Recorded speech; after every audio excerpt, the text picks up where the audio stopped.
శ్రీ పద్మ పురాణాంతర్గత సంపూర్ణ కార్తీక మహాపురాణము 16వ రోజు పారాయణము.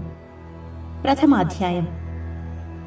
ఈ విధముగా సూతుడు ప్రవచించిన స్కాంద పురాణాంతర్గత కార్తీక మహాత్మ్యాన్ని విని సంతుష్ట మానసులైన శౌనకాది కులపతులు, హే పురాణ కథా కథనవచో సురధుని, సూతముని, లోకోత్తర పుణ్యదాయకమైన ఈ కార్తీక పురాణము స్కాందమందేగాక పద్మపురాణాంతరవర్తితయే కలదు కదా, దానిని కూడా విశదపరచవే అని ప్రార్థించగా, సురుచిర దరస్మేర వదనుడైన సూతుడు, మునులారా, వైకుంఠుని లీలా వినోదాలు, మహిమలు వినేవారికి వినిపించేవారికి విశేష పుణ్యాన్నిస్తాయే గాని విసుగుని కలిగించవు. భక్తి ప్రపత్తులతో మీరు కోరాలే గాని గురుప్రసాదిత శక్త్యనుసారం వక్కాణిస్తాను, వినండి. స్కాంద పురాణంలో జనక మహారాజుకు వశిష్ఠుల వారు ఎలా ఈ మహాత్మ్యాన్ని బోధించారో, అదేవిధంగా పద్మపురాణంలో సత్యభామకు శ్రీమన్నారాయణుడైన శ్రీకృష్ణ పరమాత్మ ముఖతః ఈ కార్తీక మాస విశేషాలన్నీ వివరించబడ్డాయి. పారిజాతాపహరణం. ఒకానొకప్పుడు నారద మహర్షి స్వర్గం నుంచి ఒక పారిజాత సుమాన్ని తెచ్చి కృష్ణునికిచ్చి, ఓ హరి, నీకున్న 16,000 భార్యలలోనూ నీకు అత్యంత ప్రియమైన ఆమెకు ఈ పువ్వు నీయవయ్యా అని కోరాడు. ఆ సమయానికి రుక్మిణి అక్కడే ఉంది. నందనందనుడు ఆ నందనవన కుసుమాన్ని రుక్మిణికి కానుక చేశాడు. ఆ సంగతి తెలిసిన సత్యభామ అలిగింది. ప్రియమైన భార్యకీయమంటే తనకియ్యాలి గాని ఆ రుక్మిణికియడమేమిటి అని కోపించింది. కృష్ణుడు ఆమెకు ఎంత నచ్చజెప్పినా వినిపించుకోలేదు. పారిజాత వృక్షాన్ని తెచ్చి తన పెరటిలో పాదుకొలిపేదాకా ఊరుకునేది లేదని బెదిరించి, అత్యంత ప్రియురాలైన ఆమె అలుక తీర్చడమే ప్రధానంగా తలంచిన అనంత పద్మనాభుడు తక్షణమే సత్యభామ సమేతంగా గరుత్మంతుని అధిరోహించి ఇంద్రుని అమరావతి నగరానికి వెళ్ళాడు. స్వర్గ సంపదను భూలోకానికి పంపేందుకు దేవేంద్రుడు అంగీకరించలేదు. తత్ఫలితంగా ఇంద్రోపేంద్రుల నడుమ ఘోరమైన యుద్ధం జరిగింది. అక్కడి గోలోకంలోని గోవులకు గరుత్మంతునికి భీషణమైన సంగ్రామం జరిగింది. ఆ సమరోత్సాహంలో వైనతేయుడు తన తుండం ముక్కతో గోవులను కొట్టడం వలన గోవుల యొక్క చెవులు తోకలు తెగి రక్తధారలతో సహా భూమిన పడ్డాయి. వాటిలో తోకల వలన గొబ్బి చెట్లు, చెవుల వలన చీకటి చెట్లు, రక్తం నుంచి మేహాధి వృక్షాలు ఆవిర్భవించాయి. మోక్షాన్ని కోరుకునేవాళ్లు ఈ 3 చెట్లకు దూరంగా ఉండాలి, ముట్టుకోకూడదు. అదేవిధంగా గోవులు తన కొమ్ములతో కొట్టడం చేత ఆ పక్షిరాజు యొక్క రెక్కల వెండ్రుకలు ఒక 3 నేలరాలి వాటి నుండి నెమళ్ళు, బంగారు పిచ్చుకలు, చక్రవాకాలు అనే 3 రకాల పక్షులు జన్మించాయి. ఇవి కూడా 3 శుభప్రదమైనవే.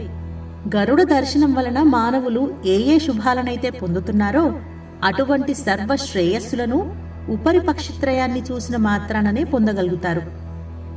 ఎట్టకేలకు ఆ తగవులో దేవేంద్రుడు తగ్గి సవినయ పురస్సారంగా పారిజాత ద్రుమాన్ని యాదవేంద్రునికి అర్పించుకున్నాడు. దానవాంతకుడు దానిని తెచ్చి ముద్దుల భార్యామణి అయిన సాత్రాజిత్ నివాసంలో ప్రతిష్ఠించాడు. అందువలన అమితానందాన్ని పొందిన ఆ అన్నుల మిన్న తన పెనిమిటి అయిన పీతాంబరునితో చాలా ప్రేమగా ప్రసంగిస్తూ, ప్రాణప్రియ, నేనెంతైనా ధన్యురాల్ని. నీ 16,000 స్త్రీలలోనూ నేనే నీకు మీదు మిక్కిలి ప్రియతమను కావడం వలన నా అందచందాలు ధన్యత్వం పొందాయి. అసలు ఈ జన్మలో నీ అంతటి వాడికి భార్యను కావడానికి, నీతో పాటు గరుడారూఢనై బొందెతో స్వర్గ సందర్శనం చెయ్యడానికి కథలుగా చెప్పుకోవడమే తప్ప ఎవ్వరూ ఎప్పుడూ కళ్ళారా చూసి ఎరుగని కల్పవృక్షం నా పెరటి మొక్కగా ఉండటానికి ఏమిటి కారణం?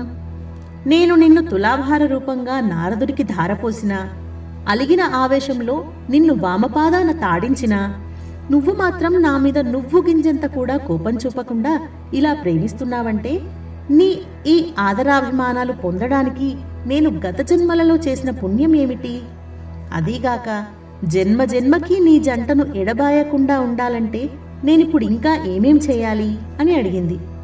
అందుకా ముకుందుడు మందహాసం చేస్తూ, ఓ నారీలలామా, సత్యభామ, నువ్వు నన్ను కోరరానిది కోరినా, చెప్పరానిది అడిగినా, ఇయ్యరాని దాన్ని ఆశించి కూడా నీ సమస్త వాంఛలను నెరవేర్చి సంతృప్తురాలను చేయడమే నా విధి.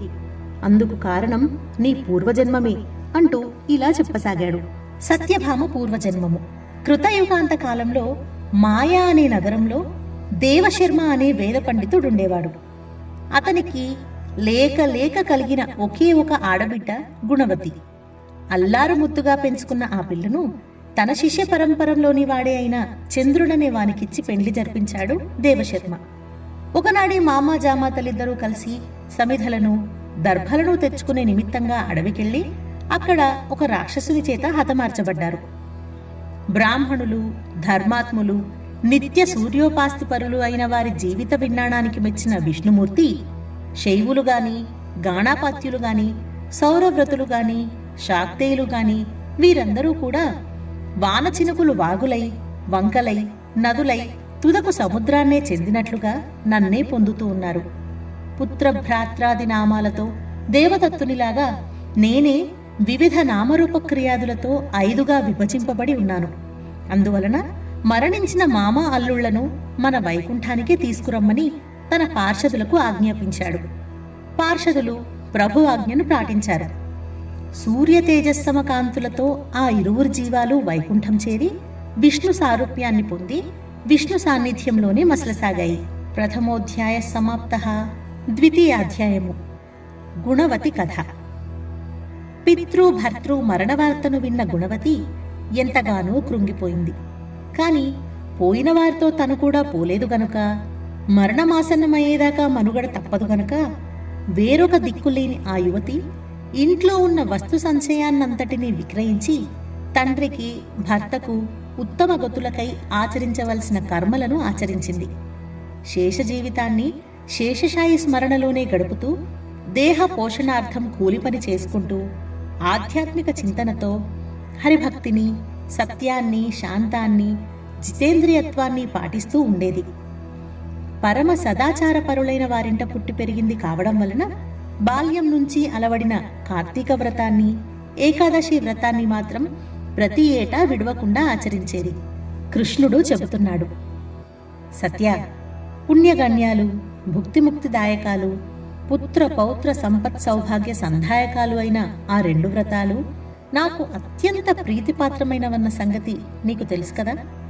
కార్తీక మాసంలో సూర్యుడు తులారాశిలో ఉండగా నిత్యము ప్రాతఃస్నానం ఆచరించే వారి సమస్త పాపాలను నేను నశింపజేస్తాను. ఈ కార్తీకంలో స్నానాలు, దీపారాధనలు, జాగరణ, తులసీ పూజ చేసేవాళ్లు అంత్యంలో వైకుంఠవాసుడైన శ్రీ మహావిష్ణు స్వరూపులై భాసిస్తారు.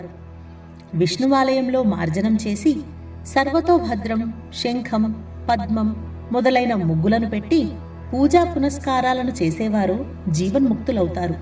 ఉపర్యుక్త ప్రకారంగా కార్తీక మాసంలో నెల రోజులలోనూ కనీసం 3 రోజులైనా ఆచరించిన వారు దేవతలను కూడా నమస్కరించదగిన వాళ్ళవుతున్నారు.